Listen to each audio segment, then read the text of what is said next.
Yo, what up? We out here, Buff Missionary, getting a little 4-mile run in, training for the Spartan coming up in about a month. Well, first one in 3 weeks, big ones in a month, trifecta weekend overseas in Greece. So trying to make myself not look like a fool out there, which means I got to get up and out here in 40 degrees to go run. But anyways, last couple weeks, I can't lie, I've been slacking. Well, a combination of slacking and a lot of other things to do, just too busy. And because I didn't have my schedule in order, I wasn't making the time that I had productive to get out to the gym or to get out in the trails and run like I should be. And so finally being able to get my schedule together over the last couple days and get up early enough to have my devotions and then get out here and run. I just thought of a couple different things. Like, there's a lot of people who want to do a lot of things.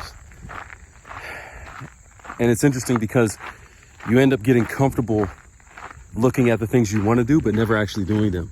Like, the longer time you spend talking about the things you want to do without actually taking the step to do it, the easier it is to never do it.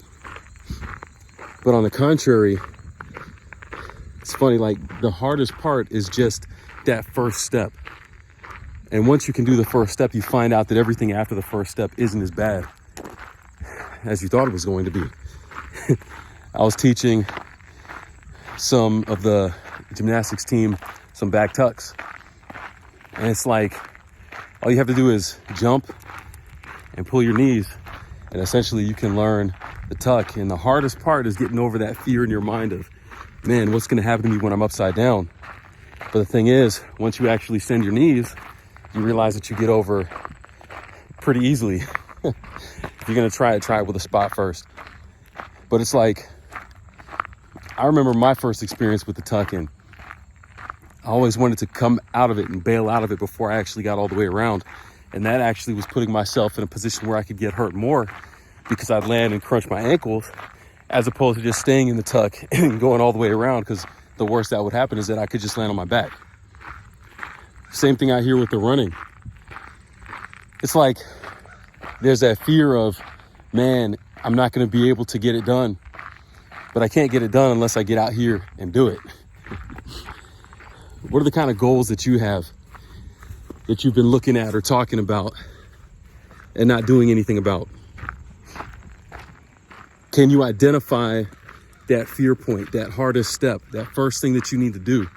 Because if you can, and if you can figure it out, and if you can get that first step done, I'm pretty sure you'll find that the rest of it isn't as bad as you thought. And I'll close with this illustration right here. The only reason I'm up this morning is because of that schedule.